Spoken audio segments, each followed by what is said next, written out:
Righty, good. So I'm going to go ahead and get started today. Hi, good morning. You're at the INC delegate meeting, August 14th. If you're in the wrong meeting, please join us anyway. So welcome. We're going to go ahead and get started today, and I'm going to call the meeting to order. We might want to unmute.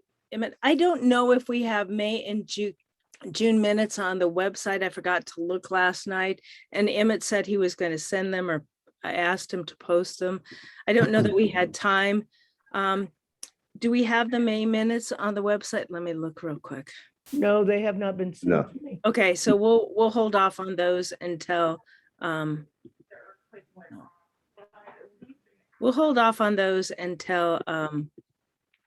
sorry. Okay. I can't get back to my screen. All right, so I'm back now. So I'm going to go ahead and just go through what we'll be doing today. So just so that you all know, we are going to have a couple of presentations. So I'm looking forward to those. And we're also having a discussion about the proposal to eliminate the at-large council position. So I'm going to start first by going to, why don't we start first with you? Let me try and make you a co-host. Greg, if I can find you, then we'll go ahead and make you a co-host, and then you can go ahead and share.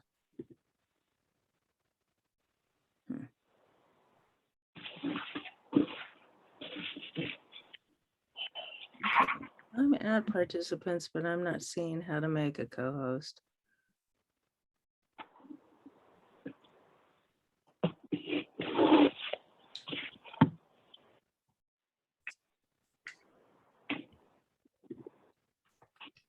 While I'm waiting to do that, Maggie, do you want to start with parks? Do you have anything to say about parks? We haven't been meeting regularly right now.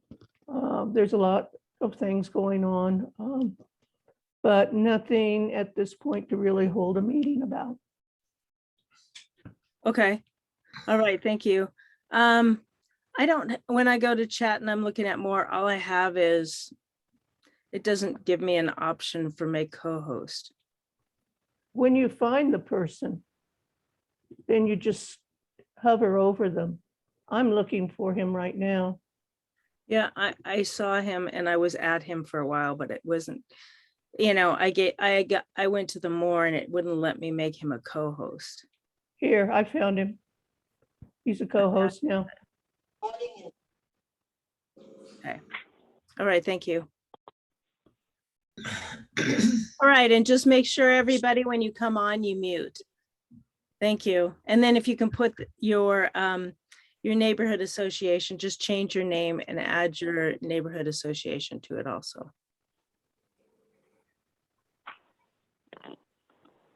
I'm still getting a message that I cannot share my screen. Just a second, Greg. I didn't know you needed to. Yeah, it was Greg and I thought we were looking for Zack. No, it's doing Greg and I just. There. There you go, Greg. Okay, thank you. Okay, folks, this is the financial report as of July 31st. We have $313 in checking, $15,126 in savings, and then our INC community fund totaled $13,667. So the report is divided into the operating income and expenses, and then our INC community fund. For operating income, the total year to date, we have $3,731.66. Of that, $3,730 is from RNO memberships and associate memberships. Our expenses year to date total $2,352.65. So right now we are ahead by $1,380. For our community fund, which is restricted to our charitable activities, we started the fund by transferring $10,000 from our operating savings account into the community fund. We raised $4,000 in 2020, which we carried over. And then this year we have had donations of $8,375. This year we have given out $8,928.30 in grants, COVID relief checks, youth group awards, and award plaques and certificates. So that's the report. Any questions?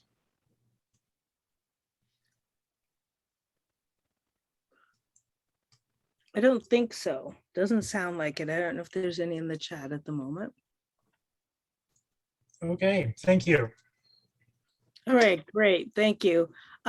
Just want to remind everyone that the other thing is, if you want to look for when the next meetings are, they're always on the INC website. Please go ahead and look at that for next meeting. I know that Perry and Jane and the Sustainability Committee, they have, let me tell you what the next meeting is, but they have a set meeting. Get on the committee if you'd like to get on their committee. And then also Christine, and I don't know that Ian, do we have a next date for the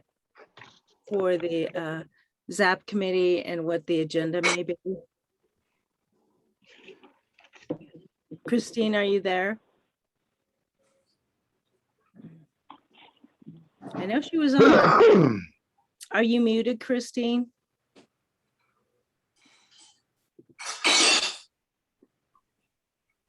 Somehow we've lost Christine. She was on. So, and I don't see her on anymore. I don't know. So ZAP is typically the fourth Saturday of the month. This month, it would be on the 28th. And so go to the website to look for that. And any other committee reports that we have today. I don't think we have anything else. And as far as I know, Ian is not on and Christine was on early. I don't know where she is. So I think we have a lot of people traveling today. So I think that's partially a part of the thing that I did. A lot of people are traveling. And so that's kind of where we are. Let me go back and I will do a quick introduction. We have from the DA's office, we have Zack McCabe, and I saw, Zack, that you were on. I'm going to go ahead and Maggie, I'm having a hard time getting any. I already made him a co-host. Okay. Zack, are you there? Hello, Zack. I am here. Yep, just getting to my unmute button. How are you this morning? Perfect. Good. Are you guys ready? Sounds like yes. Well, and Loretta, you're muted right now. I'm not sure what you were saying. That's okay. I said, go ahead and introduce yourself and fill us in about what's going on at the DA's office. Thank you. Excellent. So why don't I just see if I can share my screen? I know how things are now with Zoom. We use Teams at the office, but you know, it's equally perilous sometimes. Let's see if I can get this thing going. And so I can see my screen, and will you guys, someone give me a thumbs up? Greg, can you give me a thumbs up? Yes, we're good. All right, cool. So my name is Zack McCabe. I'm one of the assistant district attorneys here in Denver. Myself and the other assistant DA, Maggie Conboy, assist Beth McCann, the elected DA. So what I want to do today is just give you kind of an overall of our office, talk about some of the things that we're doing, and also talk about some of the things that we're seeing now. And then, of course, see if any of you have questions and open it up. And then if I can't answer a question today, I will try and follow up for you later on. So I'm going to give you this information here at the end. But my name is Zack McCabe. As I said, I'm one of the assistant DAs. That's my email address there and my direct phone line. We also have a website, denverda.org, as well as, I guess we're on Facebook and Twitter. I don't do that very much, but that's there if you want to check that out as well. So the role of the district attorney. As you may know, Beth McCann is the elected district attorney. She has a 4-year term and is term limited to 3 terms in the state of Colorado. That's, you may know, that's slightly different than what our other elected officials are, as opposed to 2 terms. But that's kind of a difference we have in the city and county of Denver as a home rule city. Our role, in short, is to seek justice. There's a famous quote from an old court case about how the prosecutor's role is to seek justice and not just to secure convictions. And of course, when we do secure convictions, to do it in the right way. Primarily, we're here to protect the rights and interests of victims. We collaborate with other city agencies, including the Department of Safety, the Denver Police Department, the sheriffs. We have a few other law enforcement agencies in Denver, but the primary one is the Denver Police Department. Some of the smaller ones are the Herrera Police Campus, RTD has a police force, DPS. Some of those are some of the smaller ones. And of course, the State Patrol operates in and around the area of the Capitol. And of course, as the chief law enforcement official in Denver, our role is to try to prevent the crime and then, of course, hold offenders accountable in the right way. Here's some statistics about our office. We have 246 employees. That number might be up a bit now since this PowerPoint was created, 98 of whom are attorneys, 26 victim advocates whose role is the primary point of contact for our victims. They also assist us with witnesses during trial. We have investigators who are post-certified for the most part, law enforcement. However, they differ from, say, a detective in that the detective and the police department will help solve the case, so to speak. And then the investigator's role is to get it ready for trial. We have legal support staff, legal secretaries who assist us with filings, making sure we're on top of what's going on, and 61 other support staff in various different roles. So this is 2020, I think, or on average, I should say, about 8,000 felonies every year. As you may know, a felony typically is a sentence, classically defined as a sentence over 1 year and to be served in the Department of Corrections. And then misdemeanors are typically sentences of 1 year or less to be served in Denver County Jail. In Colorado, there are misdemeanors you can be sentenced up to 2 years on. That's kind of the classic definition of misdemeanors. And we have several different courts in Denver, but the felonies, for the most part, are handled in the Denver District Court, while misdemeanors are handled in the Denver County Court. So as I was mentioned, county court misdemeanors include our 3rd-degree assaults, our lower level assaults. We do see a lot of domestic violence cases in that unit. Possession, drug-related offenses, and traffic-related offenses, primarily DUIs and careless driving that results in injury or death are in fact also handled by that unit. As I mentioned, district court handles our felonies. We have, in addition to what we call kind of our regular district court units who handle any kinds of cases that come to them, we do have several specialized units, which I'll get to here in a bit. We also have a juvenile court division, which is a separate court in Denver, and there we handle offenders between the ages of 10 and 18. Here's some stats for us, or for you guys, the 2017 to 2020. You can see kind of a downward trend, or at least holding steady between 2018 and 2019. 2020, there was a reduction in the number of filings. And we can talk about a little bit of the reason for that later on.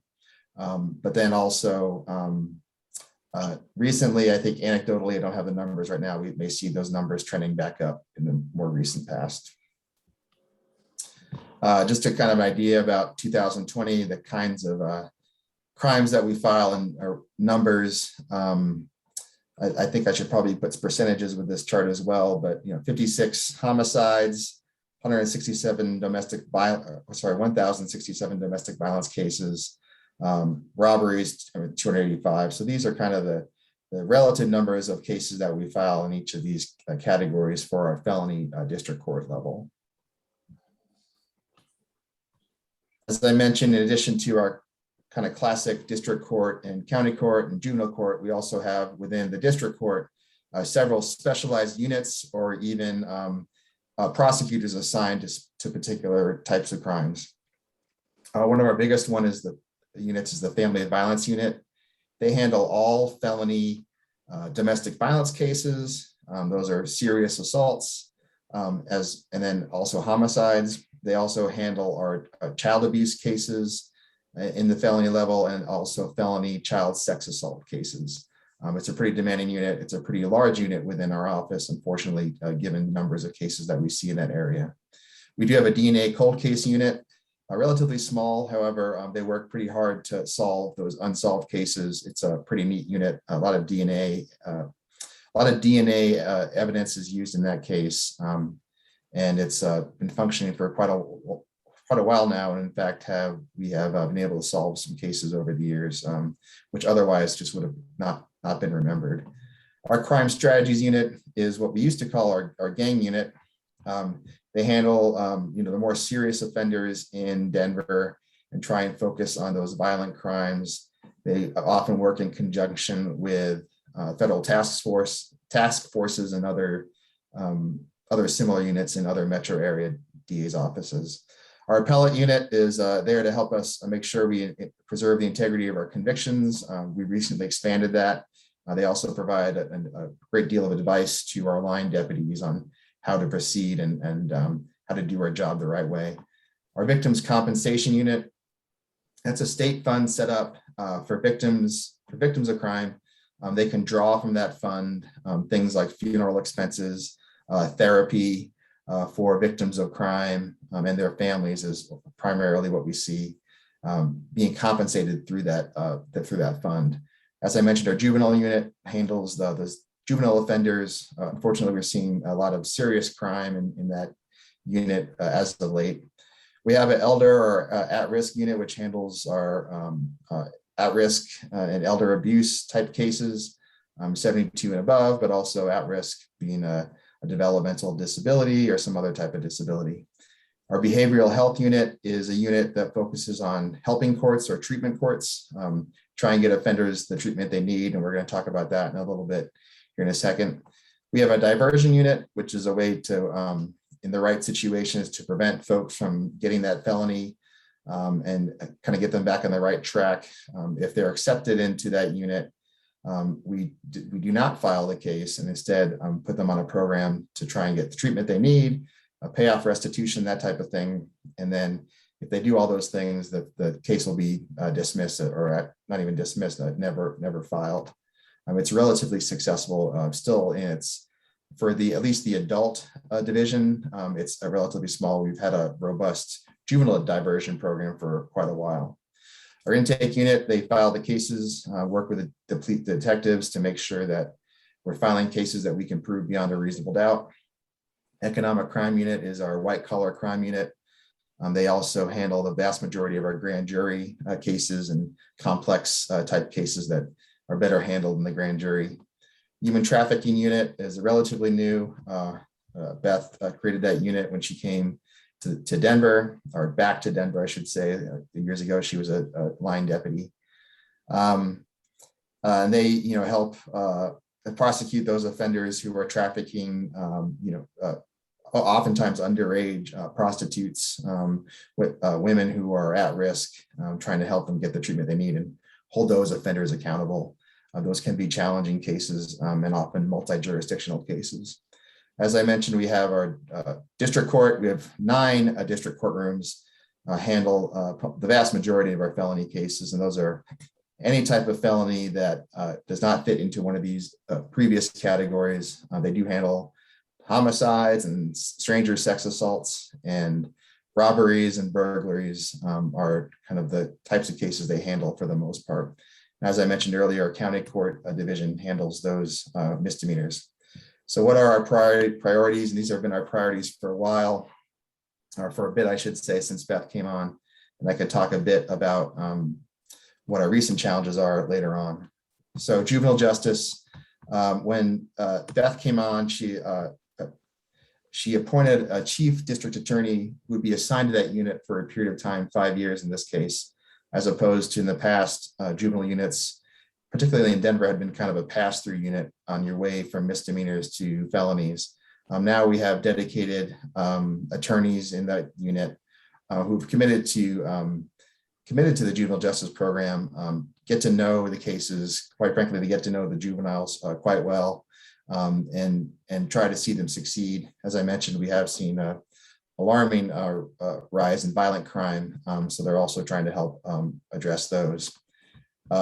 We also started a restorative justice in the diversion program, in our juvenile justice diversion program.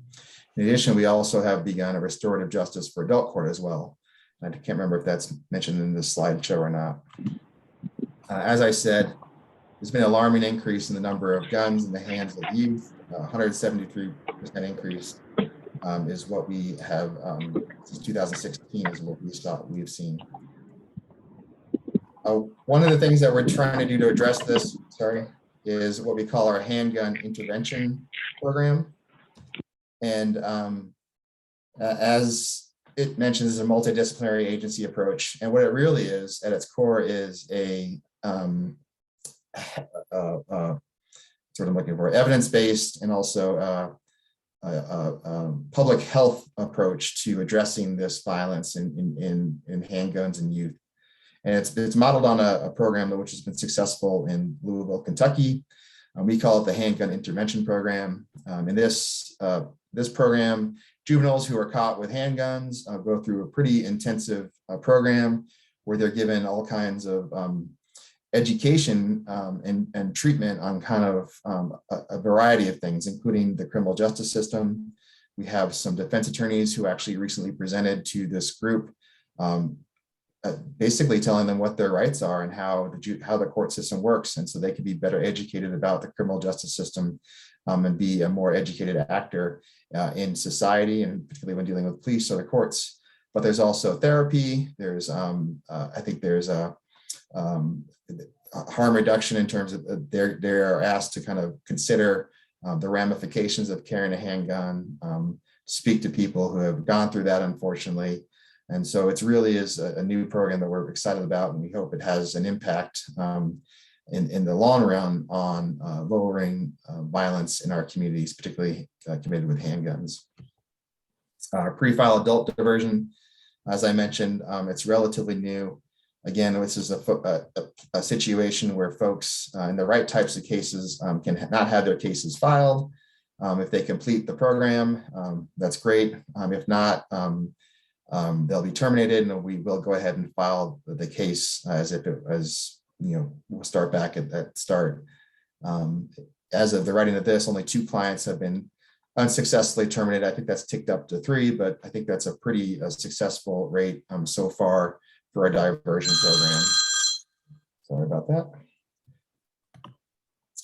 Our adult restorative justice, as I mentioned, we have started a new restorative justice program for adults. And what restorative justice is, it's a strategy where offenders are really asked to address the impact that their offense, whatever it may be, had on both the victim and also the community. In the right situations, there's even a face-to-face meeting with the victim if that's what they want. If this is a victim crime, it's something that the victim has to be okay with and also participate with if they want to. They don't have to, and this is, in my opinion, victim-driven. A lot of what the victim wants to see happen is important, but we can also have so-called victimless crimes addressed in this situation where community members come forward. Some of you may be involved in this program. Come forward and talk to the offender and kind of address the harm that this offense may have had on the community, whatever it is. We're partnering with a conflict center to kind of create these There's circles, restorative justice circles, where these kinds of encounters occur. So something that we're excited about. It's a new approach to criminal justice, and along the more progressive lines that Beth has advocated for, and we hope it will be something that we'll see a payoff in the long run, and see recidivism rates drop. So kind of, mental health, substance abuse. As long as I've been doing this job for 16 years, that's always been a driver of criminal offenses. If people didn't drink and people didn't drug, we wouldn't see a lot of the cases we see, and also a lot of the violent offenses where people perhaps in a sober state might not do whatever it is that they're accused of doing. So top drug of choice, for the most part, it's meth. I think this is 2020. This, I don't have numbers for right now, but I imagine the increase in fentanyl has increased exponentially. This is all tied to the opioid epidemic that our country has seen, and Denver has not been spared. And so we see that in terms of, just possession cases now. Mind you, possessions are handled now as misdemeanors. However, when things get dangerous in relation to drugs is when there's a gun involved, and we have dealers who are carrying for their own protection, engaged in dealing, and we see a lot of dangerous behavior in those situations. And of course, it's just also a way for folks who are mentally ill to self-medicate, and just indicative of also the mental health crisis that we're undergoing and have been for quite some time, I think. So to address that, I think in general, Denver has been a leader over the years. Long ago, even Beth's predecessors had created drug courts, including Bill Ritter and Mitch Morrissey. But Beth has really expanded that. The HEM court is for those low-level possessors. So if they're misdemeanors, they come in, we identify them right away, and we try to catch them when they're in court, when they're, that day that they're in custody, the day after they're in custody. And the program, in essence, is what is the biggest need in your life right now? And if it's housing, we say, okay, we're going to get you over to somebody who can help you find some housing, Coalition for the Homeless, whatever it is, and get that going. Is it mental health? Okay, let's go get an appointment with the Mental Health Corporation of Denver, come back and show it to us. And if they do, the case is dismissed. These are low-level offenses. These are possessors, not dealers. And so that's how we've tried to approach that. You see the compliance rate is not as high as perhaps we'd like, but these are folks who typically are in crisis. And over the years, I've seen, and I think evidence would back this up, that until a person's ready to help themselves, there's nothing really the criminal justice system can do to them to get them to get the help they need. And so if the person's in the right state of mind and maybe they get that help, maybe they get that job, maybe they get that housing, it's just maybe a foothold for them to get their lives back on track. And they don't wind up having to go through court, for a year or 2 years on a simple possession case. Veterans Court available to veterans, expanding incrementally towards more violent offenses in the right situation. Again, it has to be victim driven, but for the most part, they're property offenses, getting the people who served our country the treatment they need, having them come back in court for check-ins. It really is a helping court, so to speak, where we try to get people the help they need. So divert court is really a last chance. People who have felonies, they're in on another felony, and this is kind of like their last chance. Like, you're going to have to go to probation, and they have some maybe a bit more structure surrounded around it, and try to keep them from going to prison now on maybe their third or fourth felony, and try and get them the help that they need if they're in the right state of mind for that. Our Reach Court is pretty new. It's aimed at women offenders who research has shown that primarily have trauma in their past, have had difficult upbringings, difficult lives. It's an attempt to get them the help that they need in the moment when we have them in front of us in court. The Caring for Denver initiative, that's on the board. There's funding that's being handed out I think we're getting some of that for some of our behavioral health units. I know the police department is, but that's really gauged toward was an initiative that the voters passed recently and is providing money and support for mental health and drug abuse in different ways. Our sobriety court meant for repeat misdemeanor DUI offenders. And that's a county court level. So it's, as it says, a more systematic process to address addiction for our alcohol offenders, people who drink and drive. And then there's our restart court, which is for our felony level drunk driving. If you get a fourth DUI in Denver, it is a felony now. But the statute, when passed by the legislature, requires that all treatment options be exhausted prior to sending that person to prison. And so this is what that court is, helping court to get them in the help that they need. Again, oftentimes folks, if they're not ready to get the help that they need, it's not going to work, and the criminal justice system doesn't have much. But at that point, the legislature has decided that's enough of a safety risk that we have to have this person felonized, so to speak. Our human trafficking unit, relatively new unit, 6 dedicated staff. As you may have heard, that's there's a nationwide crisis in human trafficking. We see multi-jurisdictional cases filed in this unit, oftentimes in the grand jury, as complex investigations. Our elder and abuse unit, I mentioned that earlier. We have a chief deputy now who works on those cases. We have a very dedicated investigator in that unit, and I work closely with the Denver Police Department on it with their elder abuse unit.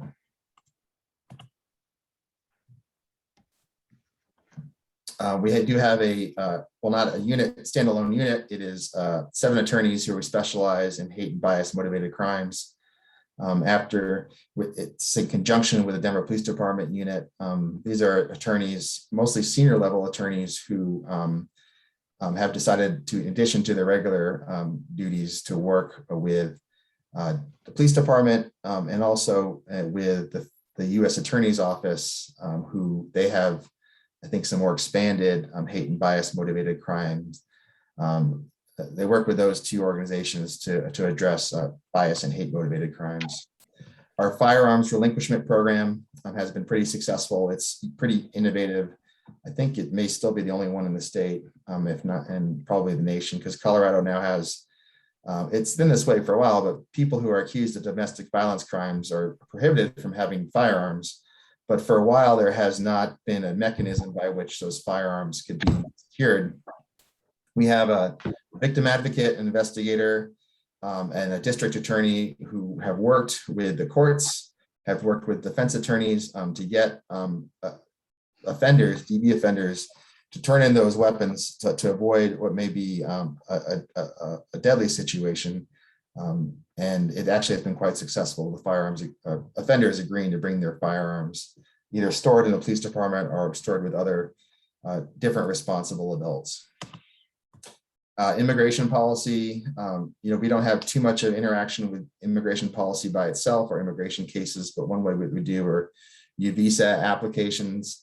The U-Visa application is if there's a victim who happens to be a non-American, a non-citizen, if they can get a certification from us that says, yes, this person has been cooperative, and they can use that to try to advance their immigration goals and become a citizen. That's important to us because all members of our community can be victims, and all members of our community are important to us, regardless of whether they're citizens or not. So we do try to engage a lot with student programs. It's obviously been a challenge with COVID. The courtrooms to classrooms program has been around for a long, long time. Basically, it's a civics course on criminal justice system for 5th graders. But we also provide kind of standalone presentations on things like sexting and human trafficking for 6th grade and above. A lot of high schools we've been in, we've had our deputies go in and present on these issues. Community and neighborhood involvement, why I'm here, we're trying to increase and have increased, I think since Beth came on, our community involvement and make sure that we're more responsive to all of our community. Beth does have a few advisory councils, including immigration. I think there's some immigration attorneys on there and other community leaders, mental health advisory council, as well as law enforcement, community relations, including a number of community leaders from around the city, and then a youth advisory council also. So she meets with them regularly and talks about the issues going on in their community and how that how they may interact with the Denver District Attorney's Office. So some of our challenges as of late, as you may have seen, violent crime is on the increase. To be clear, last year, overall cases did decrease. And I think that's mostly in response to the COVID pandemic and people being not being out less. There's less opportunity to commit crime and less opportunity for victims to be around. However, we have seen last year and continuing this year, dramatic increase in homicides and aggravated assaults, primarily with gun violence. Hey. We've also seen increases in certain property crimes, primarily motor vehicle thefts. I think as of this year, or as of right now, the increase in motor vehicle thefts has increased 113% over the past 3-year average. And then similarly, thefts from motor vehicles and also damage to motor vehicles has also increased dramatically, car break-ins. And another challenge that we're facing, as I mentioned, is opioids. We see them primarily as methamphetamine and fentanyl, either fentanyl mixed in with methamphetamine or other drugs, or fentanyl standing alone by itself, which is quite deadly. And there has been a dramatic increase in overdose deaths, and we're seeing those and how that relates to our increase in crimes. We're seeing large amounts of methamphetamine being captured by the police department, oftentimes, as I mentioned, in conjunction with a handgun or some other kind of, or a handgun for the most part. And one of the challenges internally for us right now is just the explosion in digital evidence. Body-worn cameras have been a needed and necessary resource for law enforcement and also the community to hold police accountable, something that we also do. But it's important to recognize that just the amount of evidence and the amount of material that needs to be reviewed by our attorneys to be prepared has exploded. Where, for example, say a simple DUI, a pullover, a stop in the past may have been 10 or 15 pages of reports. Today, you have those 10, 15 pages of written reports, but then you also have a couple hours worth of video, which you have to, our deputies need to review that to make sure they're prepared. Make sure that, for example, the stop can survive constitutional scrutiny, something that we don't need to dismiss because the stop was bad. And then also just to see how good the evidence is. And then so we have body-worn camera and surveillance cameras are practically everywhere. We have a number of crimes which happen to be captured in Ring cameras, business surveillance, and other surveillance in the community. So just the explosion in our ability to review that has made our jobs much harder. And also just the amount of storage and the minimum storage is getting to be an issue for all this massive amount of digital evidence, including phones. Phones are oftentimes important pieces of digital evidence. And I think right now I heard a phone can, I think it's Apple's new iPhone has 1 terabyte of data, which is a very large amount of data. So those are that's kind of where we are. I hope that the handgun intervention program and firearms relinquishment program can help address the uptick in gun violence. And then as our helper courts, as I mentioned, can address some of the opioid epidemic consequences. But that's where we are in the Denver DA's office right now. So I think I have just a couple minutes left. So I'd like to kind of, again, here's my name, my title. There's my email address if you want to send me an email. And then there's my phone number if you'd like to give me a call. All right. So, and we do only have a few minutes. So I think maybe you can take some of the questions that, if you can get them off the chat.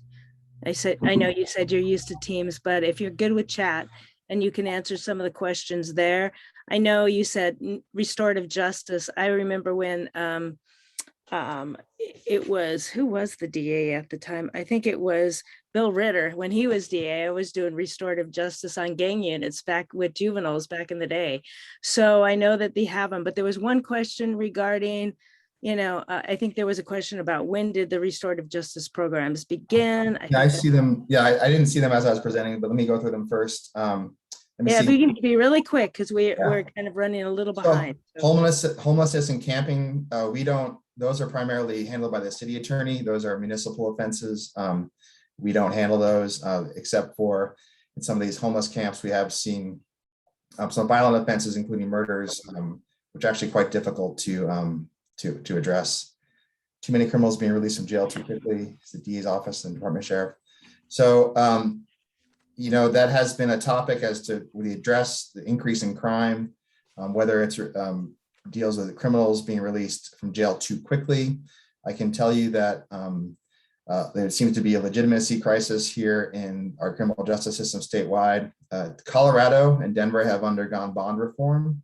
We're trying to move away from a monetary bond situation where people who can't afford to be out don't get out simply by virtue of being poor. There have been changes to the bond schedule. I can tell you that our DAs are in court right now at first advisement where we set bonds. We object to any violent offender coming out.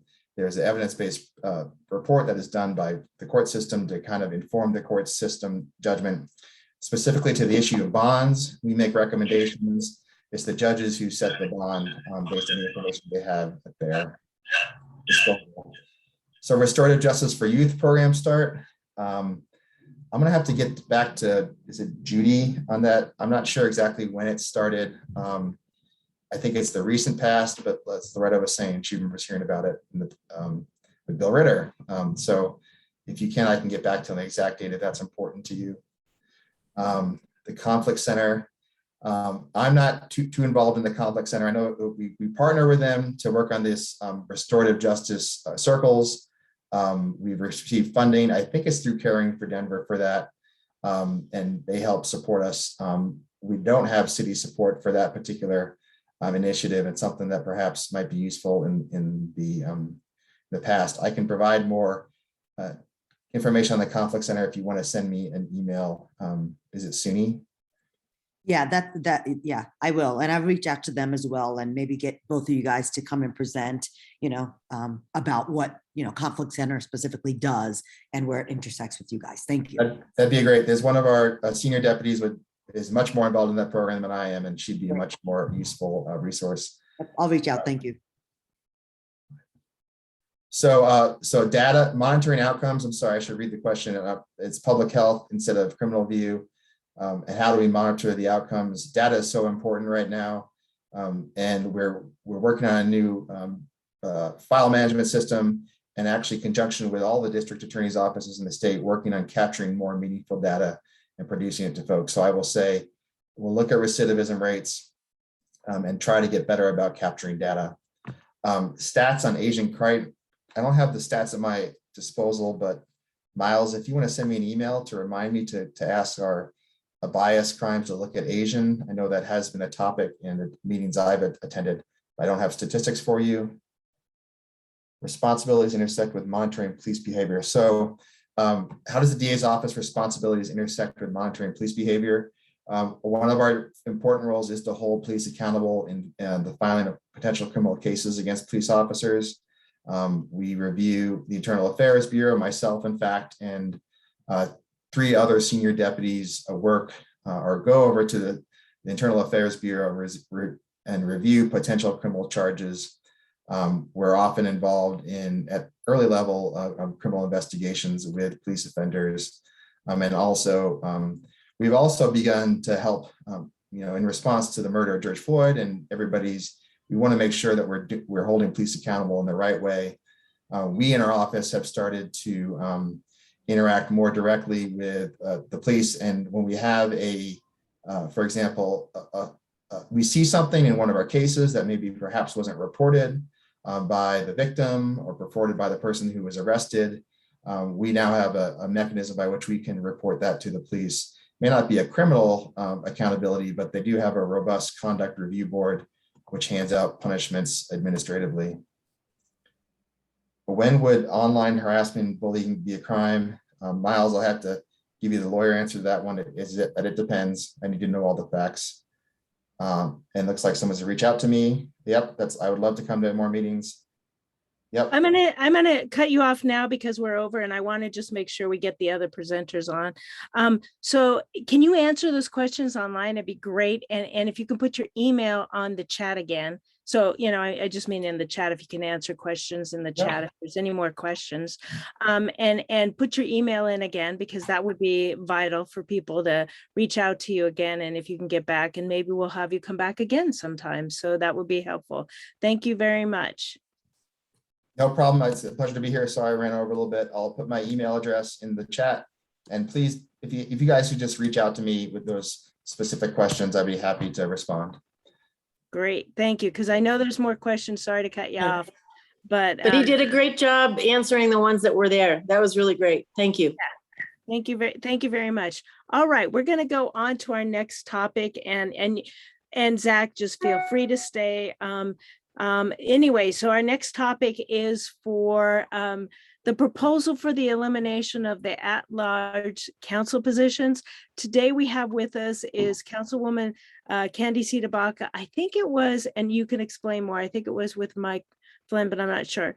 But the proposal, and I think it went to committee. I'm not sure where else. So why don't you go ahead and start there? And then we're going to go to Councilwoman Deborah Otega, and she is one of our current at-large city council persons. So why don't we go ahead and get started? Awesome. Thank you so much for giving us some time this morning. I wanted to kind of just breeze through the presentation we did in council and make sure that you guys have a copy of the video. So I put it in the chat. The link there will give you a link to this presentation, but also to the video of the full committee meeting where we presented this, including questions and comments. So we'll run through it again.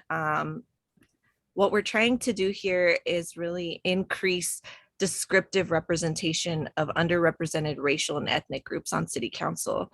And as Loretta mentioned in the beginning, this is co-sponsored by both Joel Clark and Kevin Flynn. I wish Kevin was here because he had some great statistics that I would love to share, but those are in the video, so you guys can get caught up on that afterwards. But what we're trying to do is really, as Denver has grown, we have had our district sizes increase exponentially. And we did a presentation, or Councilman Herndon did a presentation on the at-large seats, giving us the history and the background. This is kind of some information on the background of the at-large seats. We haven't always had them. Pre-1968, we only had 9 single district seats. And in 1968, as you can imagine, there was a lot going on in the world, especially this country at that time. And there was a charter change proposed on the ballot to add 2 at-large council seats. It's debatable whether or not that was backlash to the civil rights changes that were happening.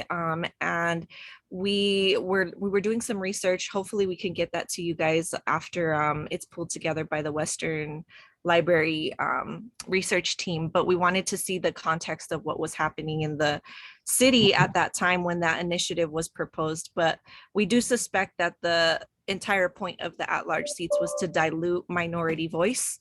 And so that's what we're kind of trying to undo. This is a unique opportunity to do it because of the way that our redistricting is coinciding with the terming out of the 2 at-large seats. So what we've said multiple times is that this proposal is not at all about our current at-large members. We love them. They would have been great as single district representatives. They've been great as at-large representatives, but this is an opportunity to redraw our districts at the same time that we eliminate these seats so that we can be intentional about the districts we create, and we won't displace any sitting at-large members. This little graph right here, I think is important to understand the magnitude of our growth. This is the city council district sizes. So that spike between 2010 and 2020 is what we're trying to deal with. A lot of people don't recognize how small our city council budgets are. We don't have unlimited resources at our disposal. In fact, our office budgets are all exactly the same, whether you're at large or a single district rep. And we only get about $220,000 to spend on our constituents. And so for districts like mine, for example, you have 76,000, over 76,000 constituents and less than $3 or $4 to spend on those constituents. We couldn't possibly serve them the way we wanted to if we tried on that kind of budget. And so we're trying to make sure that the limited resources that we do have are spent wisely. But the resource conversation is absolutely a second conversation that needs to be had and is also very important, whether or not we make this at-large conversion. This chart in front of you guys is kind of just showing you in numbers what that spike means. That 23% change is what we were looking at, or what I pointed out in the graph. And so the problem statement that we were working with this whole time is that if our additional council districts are not added, our existing 11 council districts will be serving an all-time high of over 66,000 constituents per district. We know that when people contact their city council members, they want specialized, individualized attention. And so this change is synonymous with the changes we often make in the educational system. When we talk about smaller classrooms being more conducive to learning, there's no big difference when you're talking about a council office. More tailored access, more smaller districts gives you the kind of representation that is thoughtful, that is unrushed, that is truly representative. And so I pointed out here on this slide the largest district and the smallest district, so you guys can kind of see the gaps that we're working with across city council right now. This was 2018 data, so it's even a larger gap now in 2021.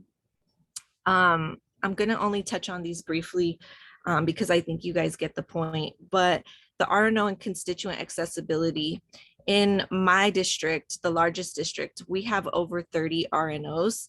And so if I wanted to meet with one every single day, I still wouldn't be able to meet with all of my RNOs in a month. And so what this would do, hopefully, in tandem with some of our RNO changes that we're hopeful about, it'll give constituents the access to us that they need, and it would give it would give some more accountability to localized decisions.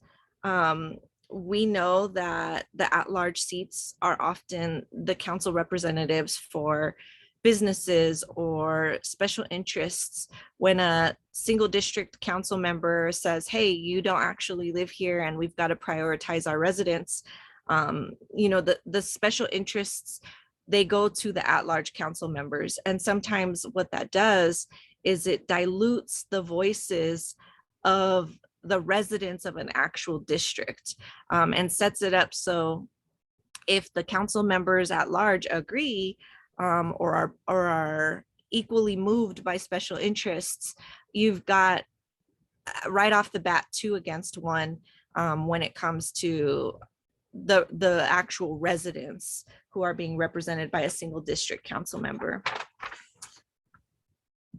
Other considerations, competing interests, we touched on that already. Strained budget and resources, we touched on that. Diluting minority votes and representation, that is something that I think we can improve with more tailored seats. We broke up our districts in a way in the last redistricting that diluted marginalized voices. And so what we're trying to make sure we do is what they've been doing, or what they've created a process for at the state and federal level, with the redistricting. We're trying to tighten the communities of interest that should have a voice, that should have representation, and this will help us do that. I think it's important to note that in Denver's 50-year history of at-large seats, only the total of at-large members that have served has been 15, but only 2 of those 15 have ever been people of color in a city that at one time boasted that we were a majority minority city. So that kind of speaks to the point we've made earlier. So here's your summary slide of the benefits of a single district member. The localized democracy, tailored and accessible representation, accountability to constituents, minimizing special interest influence, and more effective use of limited resources. This slide, theory versus practice, was kind of put together based on comments that we've received from folks about this proposal. A lot of people understand at-large seats in theory and not necessarily in practice. We've had folks comment on at-large members being necessary because they focus on citywide policy, but in reality, district members have often brought citywide policy changes to the table and been successful on them. I list a few examples here, but I also was recently able to pass the right to counsel in eviction cases, which is citywide policy. And that came directly from District 9 constituents and needs, but it was important for the whole city. Another in theory belief or understanding of the at-large seat is that the at-large members serve as backup for district members on constituent services. That sounds like it would be a great equity tool, and if it worked in practice as we think it should in theory, it would be excellent. But in practice, it doesn't necessarily work that way. There's no guarantee that at-large members will prioritize a single district constituents. And there's also no trend of that happening on council. You rarely see at-large members defer directly to the single district council member, especially on minority issues. So that's the reality of how that works. The last one on the in theory slide is that at-large members serve as a balance to the mayor's power. This one we wanted to highlight because in practice, the opposite actually happens. It's very costly to run a citywide race, and at-large members are more susceptible to the same special interests that the executive branch is, and they often end up voting directly in line with the mayor's agenda, which reinforces the heavy mayoral control system. And that can be, tracked through several different policies that we've seen in recent years. So just wanted to point that out. This is a quick overview of how this got started. I saw our good friend Frank Sullivan on the call, and he was a member of the group that brought this initial proposal to us. I believe Frank and our friend Thad have brought this to City Council before. I think in the 80s it was. And so this is our second attempt at it because of the timeliness of it. We won't have this opportunity probably for, I think it's another 80 years. And so it started with the constituent proposal, and here we are, came out of committee. We're hoping to get it to the voters. We know that our council members are not all decided and they're not all convinced, but we're not asking for council to make a unilateral decision here. We're asking simply to give the voters a chance to discuss this once in a generation opportunity and decide for themselves. That's what democracy is about. It's about giving the people the power whenever we have the opportunity to do so. And we strongly believe that sending this to the ballot does that at this time. This is the ballot language that we've settled on. And then we have in our appendix some more information about peer cities, but some highlights here is that of the 100 largest cities in America, the majority have governing bodies that don't have at-large members. There's no real best practice here when it comes to having at-large or not. We know that there are several cities that don't have at-large members that we often compare ourselves to, including Austin, Baltimore, Chicago, LA, Madison, Minneapolis. The list goes on, and that full chart is in the documents in the link that I posted in the chat. And that is pretty much what we're proposing. This would be the timeline. If you guys are trying to catch that, you guys can definitely check out when this gets to the floor for first reading. And then we are trying to have public comments at that hearing, but not sure if we're going to get that yet. So I'll keep you all posted on that. But if you're supportive of this, we definitely need you reaching out to your council members. We especially would love for you all to reach out to your at-large members, let them know this is not personal, this is structural, and you would love to see, you know, anyone who was previously interested in an at-large seat actually getting a district carved out for themselves.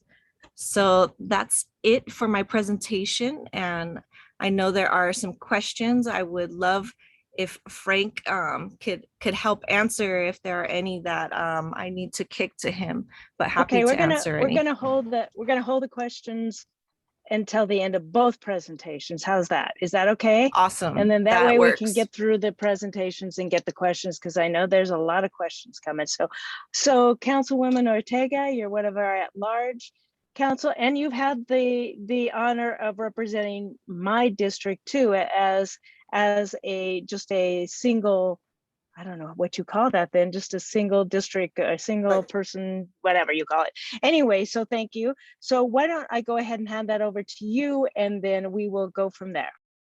Great. And I don't have a PowerPoint to share with you all, as does my colleague, and happy to be here to share the opposing point of view on this topic. First of all, I am the only member of council who has ever served both in a district capacity and an at-large seat. And as you know, term limits played a role in all of that. So this proposal is an interesting one. Clearly, it would reduce the representation that every voter has in the city of Denver from 3 down to 2. One of my concerns about this this measure that's being brought forward is, prior to it coming to the floor of council, there really was no public process. And as you know, I chaired the Charter Review Committee that brought a package of issues forward in our last election cycle that was vetted pretty thoroughly. Many of the topics that were brought forward were talked about out in the community. We had multiple occasions for them to come to City Council Committee to be discussed before they were moved to the floor and then on to the voters. And that has not happened with this process. I think there were, you know, a handful of people who have wanted to see this happen. I've had conversations with my good friend Frank. I served with his wife Sylvia many years ago in Floyd Haskell's office, and have a long history with him, but really vehemently disagree that this is something good for our city. And just because we can do it and people think that timing is important doesn't mean you rush to drastically change our governance structure, when most of the arguments that have been raised have been about the issue of staffing levels and being able to have the capacity to serve constituents, and looking at the budget for offices. And that's the conversation we should be having, not, you know, rushing to make this large structural change in how our legislative branch has functioned for many years. I just want to go through a couple of things that I think are also important to highlight. I think at-large members actually alongside with district council members, create more space for varying perspectives to be considered by all Denverites. And I acknowledge there have been members, I've been one of them, that has historically brought issues forward that have citywide effect.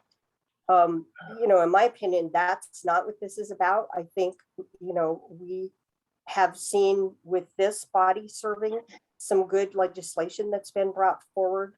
As a district council member, I brought the double the speeding costs in school zones, rewriting the industrial zoning code, moving the inclusionary housing ordinance forward. That was done in concert with my at-large colleague, Susan Barnes-Gell. And as a district council person, I partnered quite often with many of our at-large members to, work on varying issues. And I think it really is important to have the at-large seats, because there are many occasions where a district person is just trying to get the ear of the administration and to get priority funding for issues they're trying to get addressed within their district. And having the at-large members work side by side with them and lean on the administration to push for those priorities to be front and center are part of what has, I think, helped influence how those priorities end up, as part of the annual budget process, for example. Most research that compares the at-large and then the all districts, not much has been done looking at the hybrid system. And the National League of Cities looked into the hybrid system that has both the at-large and the district seats together. And they believe it focuses on equitable engagement and recommends that the hybrid system is the model charter to continue to move forward with. I've been involved as an at-large member with some national conversations with EPA and the Department of Transportation, and weighed in on some rulemaking issues that have benefited our greater community. And in my capacity of having been with the city for 42 years now, 26 of those as a council person. Again, I've witnessed many votes and decisions where having the at-large members at the table ensured that we had robust debate that reflected perspectives at a broader city level rather than just a localized district perspective. And this really has resulted in better decisions. One of the comments that Councilman CdeBaca talked about was the competitive seats and the fact that we haven't had good minority representation. But the actual fact is that we have had 9 districts that have not had an incumbent defeated in 35 years. So when you talk about competitiveness, it's actually deeper in the district seats than the at-large seats.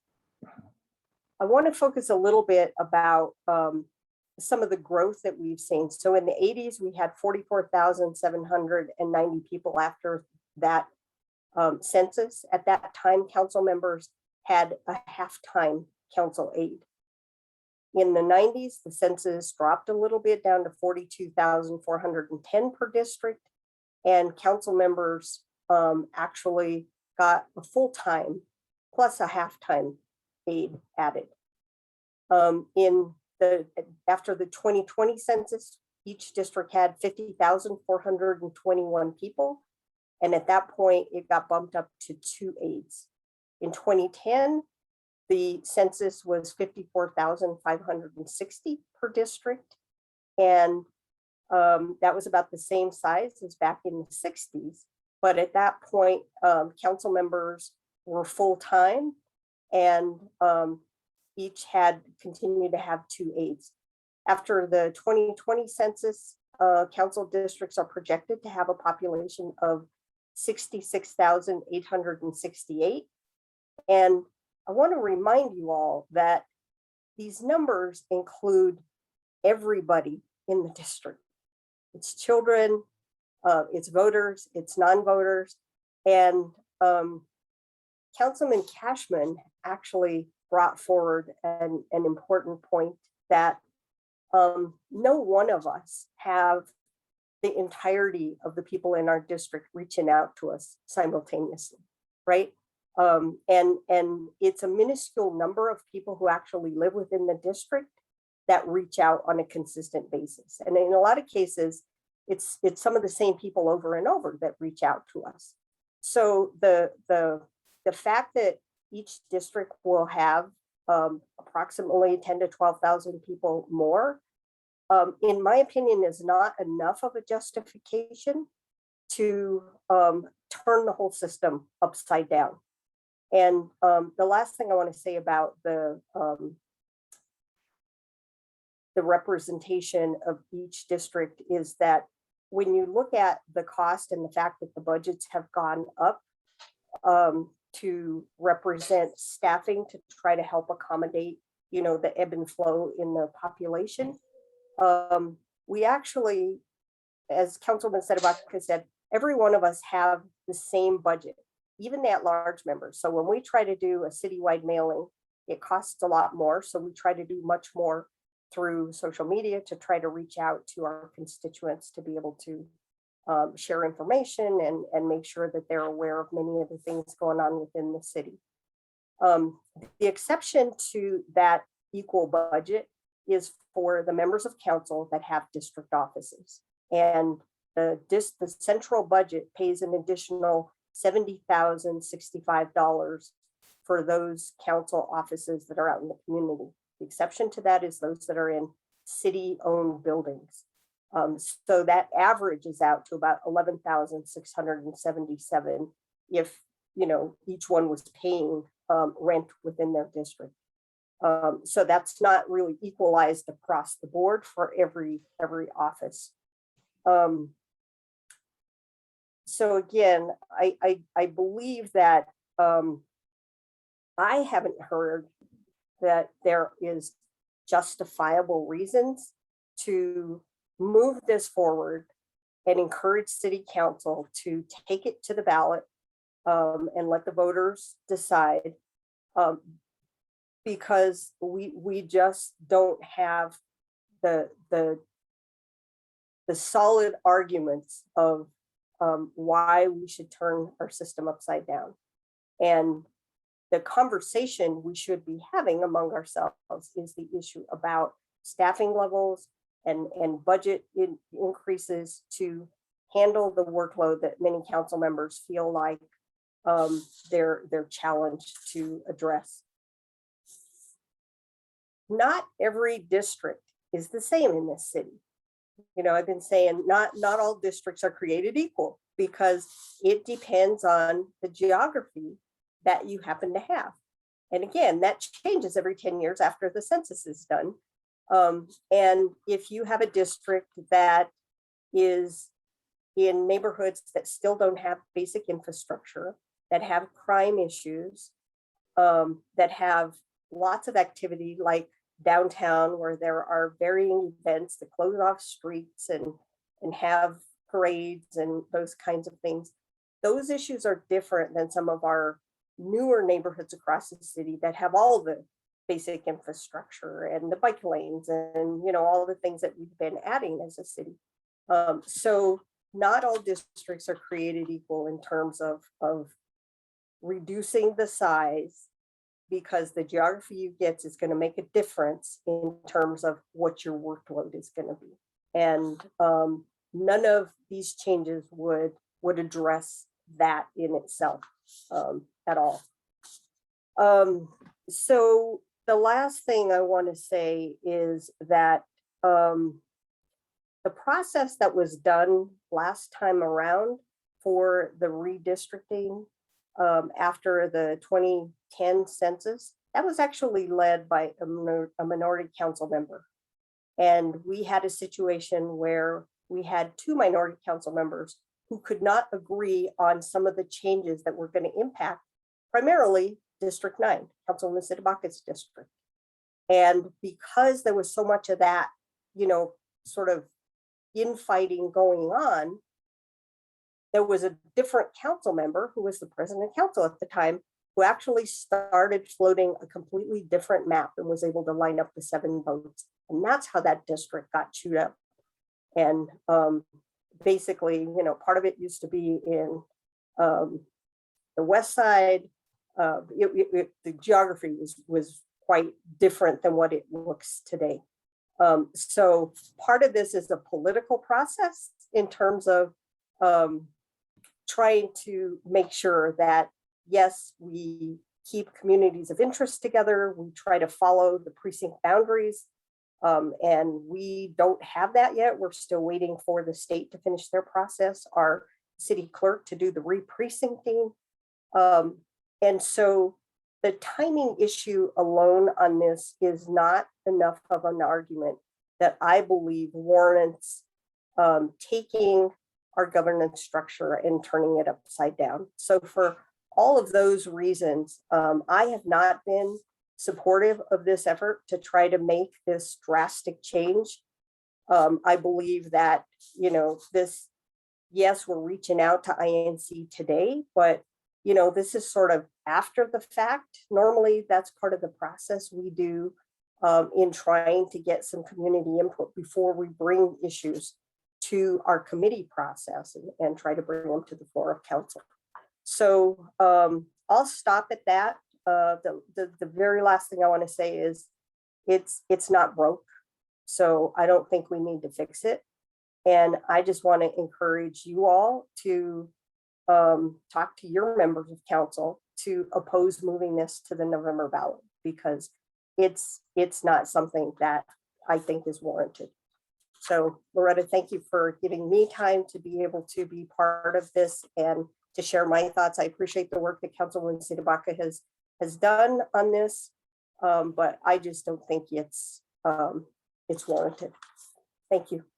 Thanks. I want to thank both of you, Councilwoman CdeBaca and Councilwoman Ortega, for coming and presenting today. So we have a lot of questions in the chat, and I'm going to go read a couple of comments really quickly. One of them was from Judy, who said that she feels like a second the at-large person is almost like a second council person and can reach out. And I think Lucia said it the same thing. On the contrary, there was Alani who said that she's heard from at-large people. Have you contacted your city council person, whoever that direct person was?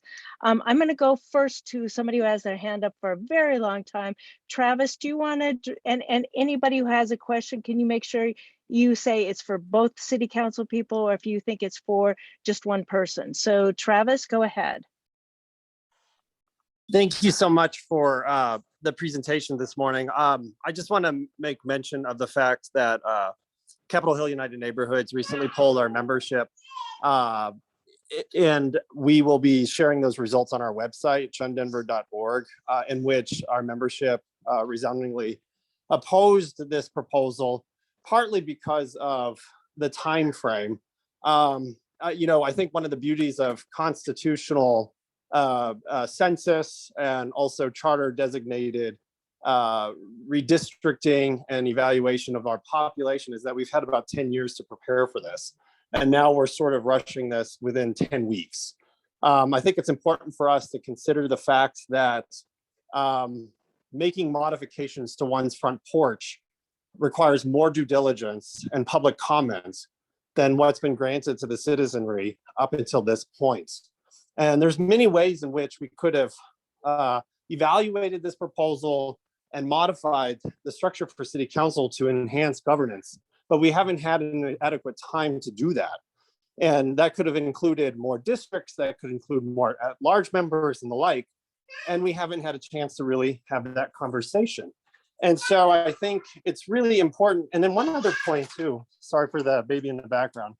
One other point I'd like to make too is, there have been times where district members in the context of racial, ethnic, as well as other socioeconomic justice have not been as favorable to those historically marginalized populations. And it's been in those cases that the at-large members have been more favorable to those communities that have otherwise been neglected, ignored by their district representatives. And then finally, I think we need to be mindful of the fact that 3 representatives is better than 1. And by doing this in such a truncated time, without proper evaluation, proper consideration, it just seems a little bit reckless from our perspective and warrants more evaluation and certainly community feedback. And with the presentations that we just heard today, we don't even know if the public's going to have an opportunity to even weigh in on the matter. And so for that, I think we need to be very thoughtful and deliberative about this before taking an axe to the city charter before we've had a chance to talk about it. So if I could just add one thing in response to what you just said, Travis, this did move out of committee and I requested that there be a public hearing. It will just be a 1-hour courtesy public hearing, but that is intended to come up on the 23rd. And there will be an opportunity for the public to weigh in. But as you said, it's a very truncated process that has moved forward very quickly without the opportunity to have that broader conversation about, do we need to add 2 more seats, and what does that cost look like, and all of those kinds of things. Thanks. Okay, I'm going to go to some, I don't know if Councilwoman CdeBaca, if you wanted to respond to Travis, and I know you've been putting a few things in the chat, but Yeah, I don't know if you, I just want to point out that there's no process that's more broad or more engaging of citizens than giving citizens the opportunity to vote. Every single citizen would be able to vote on this proposal, where in a rezoning like Travis used as an example, 13 of us are deciding unilaterally what happens or doesn't happen regardless of the public comment.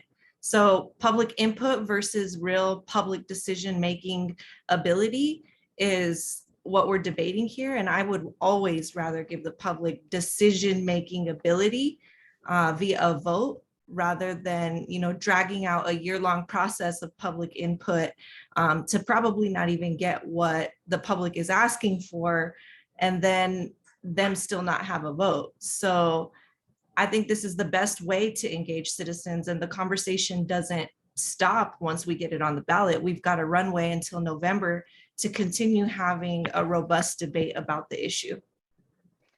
I'll just remind you all that we spent 6 to 8 months vetting all of the issues that ended up going on the ballot this last election cycle. But we didn't even have a process like that this year. Well, I mean, that's part of my point. It's not typical that city council creates a charter review committee to bring issues forward, but we had enough lead time to vet all of these issues that ended up on the ballot last time around that were charter changes to get that input, and a lot of that shaped how any of the language changed before it went to a vote of the people. And that's the piece that is missing in this process. Well, I go ahead. No, go ahead. Having a charter review committee is at the discretion of one person, our council president. And so I don't think that it should be at the discretion of one person to have a citywide conversation about a structural change. And so the fact that we didn't have an approved charter review committee this year is not an issue of us bringing this too late. It's an issue of our leadership not creating space in a consistent way to talk about structural citywide changes. I appreciate this conversation, and I used to work for a charter commission in the city of Minneapolis. So believe me, I really appreciate it, but I think we want to kind of move on. And I'd love to have you talk more to us about that at some point, because I think it's really valuable, because I think it comes to play in a couple other questions that came up, because I used to do research on this all the time. Minneapolis is a council driven, not a strong mayor. So we're talking about extending council people when we have a strong mayoral system. And so a couple of questions that go to that. And after that, we're going to Adrian, Miles, and then Frank. But I saw a couple of things that were in the chat, you know, in comparison to my thing, you know, because it's a strong mayoral system, you know, and there was something brought up about countering at large, countering the mayor, and there's questions about whether that really helps if the at large people do or not. But there's also a question of how many constituents. I mean, you're talking about other larger cities. You're talking about, you know, those. I think Councilwoman CdeBaca that you had in your chart, and I don't have it in front of me at the moment, but people wanted to know, you know, what are that comparison? Are any of those cities strong mayoral systems? And also, are they, you know, what are the numbers for them as in their constituents? And I know like LA has what, something like 20 or so, I don't even know how many, but they have quite a few, I know, right? Yeah, and And that's a deep dive into those appendices that are in the presentation. But I can assure you that we do have comparisons that are in strong mayoral cities. So you guys can check those out, and then email us questions before it gets to council if you want us to do any more pulling together of data for those charts. Okay, great. I think I'm going to go to Adrian, and then, like I said, we're going to go to Miles, and then I think it's Frank, and then I think Jonathan. Oh, and David. Okay. Thank you, Madam Chair. I wrote down what I'm going to say, so I'm just going to read it. The issue of getting more granular representation by effectively raising the council from 11 districts to 13 is interesting for a presentation to us. That's not a significant reduction in the number of people per district, like 5% or 7% or something like that. However, we all represent RNOs, which are the more granular representation than City Council has or could ever have. So I believe we should use this as a call for City Council to pay even more attention to RNOs to get that granular input. And interestingly, my observation is we get great representation from both our district council members on local matters and our at-large representatives on more citywide issues. And both Debbie and our other member, whose name is now going to escape me, Robin, I think have done wonderful work, both for Baker and for the city at the same time. And I think that's, I very much believe that we should retain this system. I think it's an excellent balance and in a strong mayor city, a needed balance. All right, thank you. Miles, I think you have a question. Yes, thank you, Councilwoman, for presenting. I think you make really relevant points. But my question is for Candi. So currently during ECAP in which you were involved, we're running into scenarios where if we have a current city council member who is non-responsive to part of their constituents, if there was not an at-large, how would that be resolved? At least like in certain scenarios, we had Councilwoman Otega to listen to concerns. So what would you suggest if there was only one representative and no one else, no at-large is available? How would those concerns be addressed if the current council just had no interest in listening or doing anything for his residents? I think what would happen is what happens already. We get many calls from constituents who, you know, want to sway us a particular way or get support when they're not in our district. They often do that with committee members when there's a committee that is responsible for pushing something out or potentially blocking it. It's just part of the process, and citizen lobbying looks a lot of different ways. If you don't have an at-large member, that's not to say that you don't have a single district member somewhere else who is aligned with you, and you would just contact them, similar to the way people already do. You've got to get you've got to have your person and 6 other people on any vote. So people are talking to more than one council member, regardless of having an at-large member or not.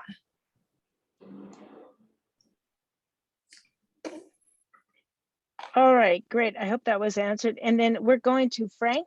Frank, do you want to unmute? Yeah, sure. I think I'm available. I have three points to say with regard to this issue. One, it's too late and we're moving too fast. I asked the chair of the Charter Review Committee last year to bring this issue to the table, and it was rejected because I was told that the only issues they were going to discuss were issues that were brought forth by the administration, and so we were stuck. And if that had been brought to the table last year, we would have had a longer discussion than we are having at the present time. Secondly, the discussion will go on between the time that the city council puts it on the ballot, should they do, and November, where we're going to have a discussion of the whole city rather than really a few people. That's one. Secondly, to say that it's turning the council upside down, really, I think is overstated. What we're trying to do is improve governance, not change governments, just improve governance. And I think that governance will be served better by having a more district council people than the fewer number of district council people. And lastly, to point where Adrian is mixing personality with process.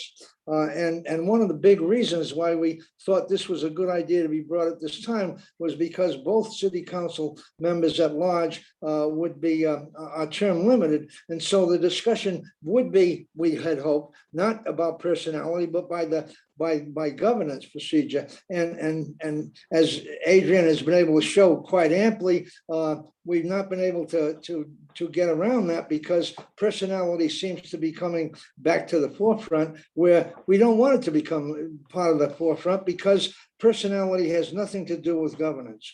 And so those are my three thoughts, and thank you for listening to me. Frank, I just want to make one clarifying point.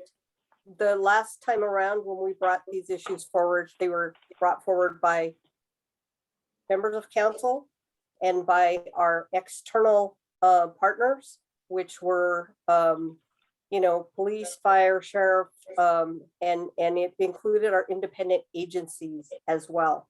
So it was not packages brought forward by the administration. It was, like the Fraternal Order of Police, AFSCME, who isn't really a collective bargaining unit, but they work with some of our city employees. So it was not a package brought forward by the mayor's office. Well, I use administration in the broader sense. I was told that you would not bring it forth because it wasn't in the way you were looking at charter review last year. That is correct. Okay, I'm gonna move on. I think David Pardo, do you have a question, comment? Yes. There you go. Okay, sorry.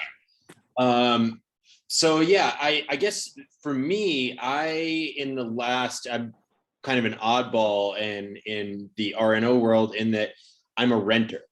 And I have changed council districts twice in the last 18 months because of moves related to COVID. If I don't have an at-large member, I don't have representation, and neither does 49% of this city that rents, that can easily move between one race and the next. I can call the local person, but I didn't vote for the person that currently represents me because I didn't live in that district during the last election. And that is a common occurrence for the 49% of this city that rents. And so if we don't have at-large representation, who represents us? On top of that, I want to also clarify, I think that it's a great idea to expand the number of districts. I just don't think that we should do it by losing our at-large seats. We can keep our at-large seats and have 15 members or 17 members. You want to go back to like representatives representing the same number of people they had in like the 70s. But I think that eliminating the at-large seats is just a bad move. Because it really hurts the almost my majority of the city that doesn't own a home and doesn't have those deep roots in a specific neighborhood, and instead could be anywhere in this city, you know, at the time of the next election, based on what our landlords decide to do with their property. I really appreciate that, David. That's a great perspective from somebody who isn't staying in the same place, and they're not having the same council person. So we are losing Councilwoman CdeBaca. Do you have any final words you want to say before you go? Just thank you guys for the debate. I really love that there's such heated discussion about it on both sides, and that's exactly the kind of issue we want to send to a voter, because it means that we're not all on the same page, and so we all should get the equal voice and opportunity to weigh in. So I hope you guys give your neighbors that opportunity, and if you're trying to sway your council members, do it this weekend. All right, great. And thanks for the presentation. For those of you who didn't see, scroll back up in the chat and there is a link to, I think it has everything, like the video from the presentation, which has more information. I clicked on it, but I haven't looked at it yet. And so it was at 9:48 a.m. So go ahead and click on that if you need that. And if you need to reach out to your council person, you can find that on denvergov.org, or to Councilwoman CdeBaca, I hope you'll take a call, but I think she might have left, so maybe she won't. Anyway, we had one more question, and I think that was from, who did I have that from? Laura, Sorry, that was Jonathan Matoko, me, but it wasn't. Yeah, Jonathan. Councilwoman CdeBaca, so I'll go ahead and pass it. Thank you. Oh, okay, because you lowered your hand. Okay, yeah, sorry. If you want to go ahead and ask her a question. We have one more presenter today. I don't know if anybody else has anything else, but we really appreciate this conversation. And I think, hopefully it clarifies a little, or maybe it muddies the water more. I don't know, but at least this information is out there to everybody now. And so we can talk about it more and reach out to your city council person, or reach out to your at-large people. I'm sure, Councilwoman Otega would take a call or email from you, right? So anything else anybody else wants to add, raise your hand or chime in. Sorry, I've lost the last couple of comments, but I'm hoping there's nobody else. I don't think there is. So I'm just going to say thank you. And if you want to stay, you can. Otherwise, we're going to go on to our next presenter, which will be very interesting too, because it is from Denver Architecture Foundation, and it is about Doors Open Denver. So I want to present Pauline Herrera. Are you here? There she is. Okay, pop in. And do you need to share screen, or you have a presentation? I've already given that. No, I am just going to be talking. Oh, great. Thank you. Yeah. All right. Well, yeah, I wasn't given much direction on what to share, so I'm just going to do this free form. Hi, everyone. My name is Pauline Herrera, and I'm the Executive Director of the Denver Architecture Foundation. Thank you all for having me. I've done this a number of times with you all over several years, and so it's nice to see you all again, some different faces, some different names. But yeah, I'm just here to chat a little bit about the Denver Architecture Foundation, what we do, and then go into Doors Open Denver a little bit. I think I have 10 minutes, is that right? Or yeah. You can have as long as you want. Okay. Yeah, well, as long as people stay. Yeah. So just for those of you who may not be familiar with the Denver Architecture Foundation, our mission is to inspire people to explore our dynamic city, experience the importance of design to our quality of life, and to envision an exceptional future. The way that we deliver on that mission is through a number of programs for both youth and adults. Our flagship event is Doors Open Denver, which I'll get into here in a minute, but we also have a program that is called the Cluworth Architectural Legacy Project. It's been running for over 20 years. It's where we pair volunteer architects and designers with teachers, primarily in Denver Public Schools to bring design instruction into the classroom. And we also have a program of hard hat tours, monthly walking tours. We have some audio tours that are focused on historic preservation. We have special events that are more sort of behind the scenes opportunities. We have a lecture series typically. We're not running it right now because of this COVID era that we're in the midst of, but we typically have that as well. And then we have a program, another program for youth called Box City, where we partner with History Colorado and we take over their atrium and we lay out a kid-sized city grid. And the kids come in and learn all about the process of urban development. They design a building, they request a building permit. They build their building, get it inspected, cite it on the grid with an urban planner, and then get a certificate of occupancy. So that's also a favorite amongst families in the area. And so I'll now go back to Doors Up in Denver again, which is our flagship event. So Doors Up in Denver has been running maybe, I think, 17 years now. And some of you may remember that it was started under Mayor John Hickenlooper in the Office of Cultural Affairs. And I happened to work there at the time. So I have a long, long history with Doors Up in Denver. It's very near and dear to my heart. It is coming up at the end of September. That's when it kicks off, and it runs through October 17th.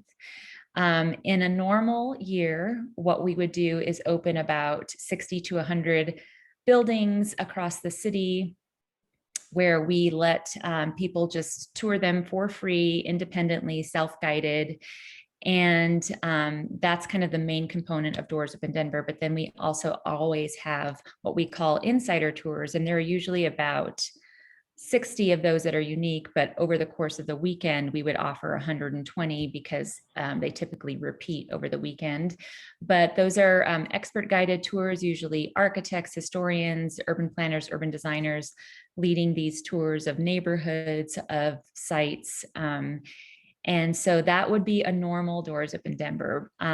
What we did last year and what we're going to do this year as well is present it virtually.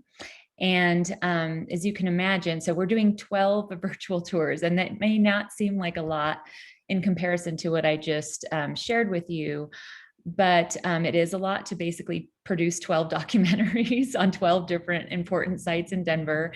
So we're really excited because last year we did really well in terms of audience, because what the virtual piece opens up for us is the ability to make these tours more accessible. And so, you know, where you could have maybe 15 people on an in-person tour, you can have, you know, hundreds on a virtual tour. And so we almost matched what we would get with insider tours that are in person with our virtual tours, our 12 virtual tours that were, of course, you know, virtual. We almost matched the audience size. So we're excited. This year is going to be a little bit of a hybrid where we do 12 again, but we also offer some limited capacity in-person tours. There will be 24 of those. And again, Doors Up in Denver in a normal year would run the course of a weekend.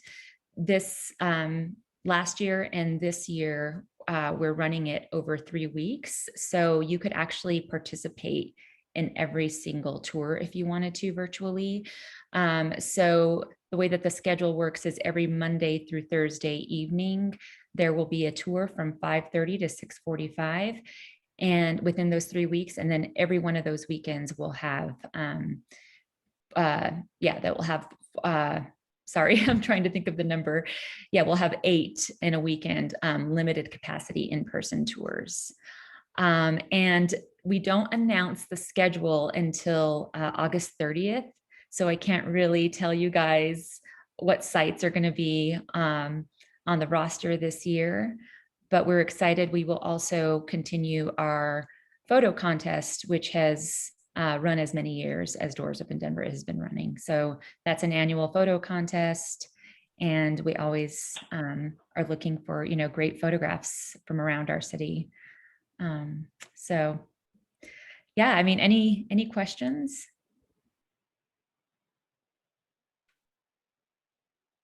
Does anyone have any questions? You can go ahead and chime in. I'm not seeing any in the chat, but I could be very wrong.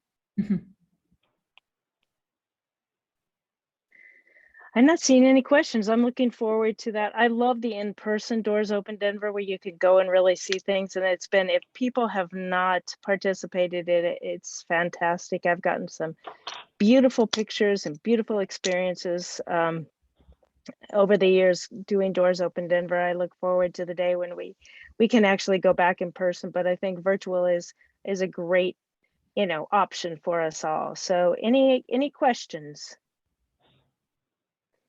I'm not seeing any at the moment. Well, thank you. Thank you so much for Pauline for presenting. And you can stay on if you want to. And I am just, responding to a couple other questions that were in the chat. And I don't know if we have any new issues, if anybody wants to. I wanted to bring up an issue that somebody was saying in the chat, and I want to present that to everybody. I'll put it in the chat also, but renter issues are very interesting. I know some people say they move a lot, some people don't as renters. The mayor's office used to have someone who did research, and I was at an event and she was a friend of a friend, and she was talking about how they were doing research, and this is probably 5-7 years ago, about people in the city of Denver who, especially families, and whether they stayed in the city of Denver. A lot of them, were priced out of Denver as renters. And some people, not just that they moved to suburbia, they moved to like Nebraska or Iowa or some other state that was less expensive. So doing a longitudinal study of renters is a complicated thing to find out how people are renting or where they're moving to or whatever. The other thing you want to look at, you might look at the Piton Foundation. On their website, they had statistics, and we used to follow Baker, but I know that they've done this for, I don't know if they do this for every community, but when we were making connections Denver community, they would track, renters, and we even had it down to the block. Like, a lot of Baker is, and it's increasing because we have, and other neighborhoods are the same. We have thousands and thousands of new renters because of new developments in the neighborhood. But if you look at that, Piton Foundation has some information about like how much is renters. And I still think, and Debbie, if you're still on, I don't know if you know, but I think the city of Denver might be 50-50, but I could be wrong. Don't know what that Renters to homeowners. statistic is. Happy to get that and share it. That would be awesome, because I think it's really fascinating. I think there's a lot of, it's increasing renters because the builds that we have now are going up, and those are mainly rentals. And we have a lot of new developments, around Alameda, around Broadway, around, all of you probably in your communities have similar, where there's a lot of apartment buildings going up. I think I see David, and then I see Miles. So yeah, I think people have been talking a lot about the idea of, like as a renter, I can go to my local council person if I need constituent services, which is absolutely true. The issue is that I can't run for city council because I cannot be sure that I'll stay in the same district. I can't know that a building that I'm living in won't be sold off as condominiums after it hits, the date related to the condo defect law, or that the owner of a home that I'm renting won't decide they want to move in, or that their child wants to move in, or that they want to cash out their, long-term investment in an investment property, which is what rental units are. They're investment properties for the owners. Whereas as long as I don't leave the city, can run at large. So that to me is an issue that's something that's just a fact, is that as a renter, you can't really run in a district unless you have enough money that you can stay in that district in the long term, which most people are not in that position. So yeah, it's something where that's, to me, the most valuable part of having at large, is that they actually could be anyone in this city. They could be me. They could be somebody who's lived in a specific district for the last 50 years. But that's not the case with your geographically limited seats. So anyway, yeah, that's all I wanted to clarify. Thanks. Thanks, and I appreciate that. And I was typing at probably the same time that Ellen, thank you very much. If you look in the chat, she put the link to Piton, and that's what I was saying. We've been following Piton and tracking, like, and then with the new census, we can get into that because that's changed a lot of things too. And you see the changes in community. Miles, go ahead. Hi, I actually think the city council, CdeBaca, brought up a good point. One of her points was representation. And Denver's on a tear for redevelopment. CBD is also planning on removing single family zoning and allow multifamily across the whole city. So our population is going to change. So it's a good thought of what would we want to see if they're actually thinking about changing the charter. What would the RNOs like to see for representation? Is it 3 at large? Because our population is going to continue to grow. Is it more districts? It'd be nice to get a handle on what we think would be good representation for the city concerns as it grows, as renters, the numbers increase. What does that look like? And how do we help city council represent the residents in this city? Thanks, Miles.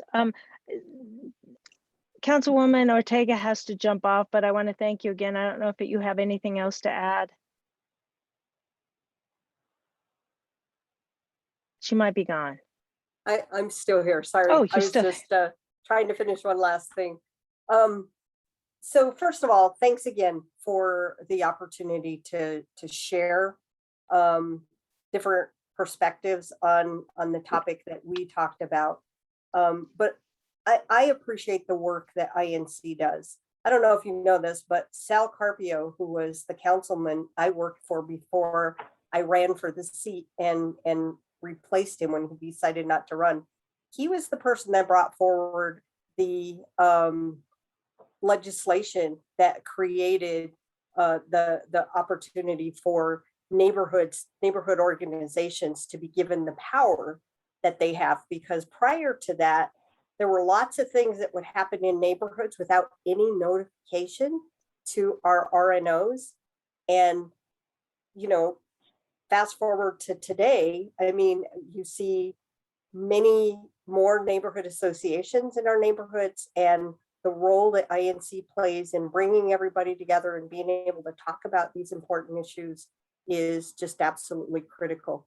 The last thing I will say about the at-large is that when you look at the population that we represent, and then you compare it to RTD districts, to school board districts, to our legislative, both House and Senate districts, those folks represent a lot more people than we do. And we have staff people and they don't.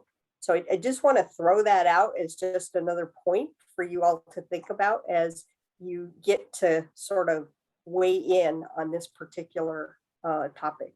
So thanks again. And I do apologize. I had to be out of here by 11 o'clock. I have an 11:30 off site. So appreciate all the work you guys do. Thank you. All right. So thanks so much. So I really appreciate this lively discussion, and I appreciate that, like I said before, maybe this muddied the waters, or maybe we know more, but at least we know this is out there. And it came pretty quickly for us because clearly it was a topic that wasn't really on the radar. And then I'm like, oh, we got to get this on the meeting right away. So unfortunately, it didn't come to us. Nobody brought it to INC ahead of time. If they brought it to City Council, we had to see through other ways to find out about it. So I think it's really interesting topic, and we'll see what happens. I mean, there was something in the chat about why can't we have 13 and 2 at large? Good question. I mean, that's the funding that would have to be approved, but it may be something. I mean, I could see all districts being split in 2, right? I mean, then that would give some more representation, but you have to limit it at some point. So I don't know that we have, a clear answer, but we have more conversation today, and hopefully we can keep it going. Is there anything else today before we close the meeting?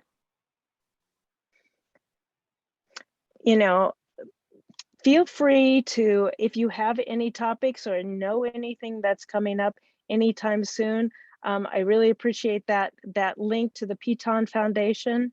That's great that we do. It's a great thing to look at for your neighborhood. And if you do want to send an email, you can send that to the executive committee, or you can send it to me, president@denverinc.org. Thanks for being involved, and thanks for being a part of our process. Do I have a motion to adjourn? No, everybody wants to stay. I'll motion to adjourn. Who is that, Judy? Judy. Okay, I'll Judy. second it. That's true. Gertie? Okay, Right. Gertie. Okay, thank you. And all in favor? Aye. Aye. Aye, just say aye. Thank you. Aye. All right, thanks so much, and we will see you next month. Please participate in the next. Adrian, did you have a quick comment? I don't know if you do, but I'm going to go ahead and close. I was just voting to close. Oh, okay, you're voting. Okay, thank you. All right, thanks. Thanks, Please, guys. look on the INC website and see if there's, any meetings coming up. Transportation, is going forward, but attend, any of the meetings, and that's anybody. You don't have to be a representative from your RNO. I appreciate everybody coming today. Take care and have a nice day. Thank Yep. you. Bye. Have a great weekend. Bye-bye. Bye all. Thank you.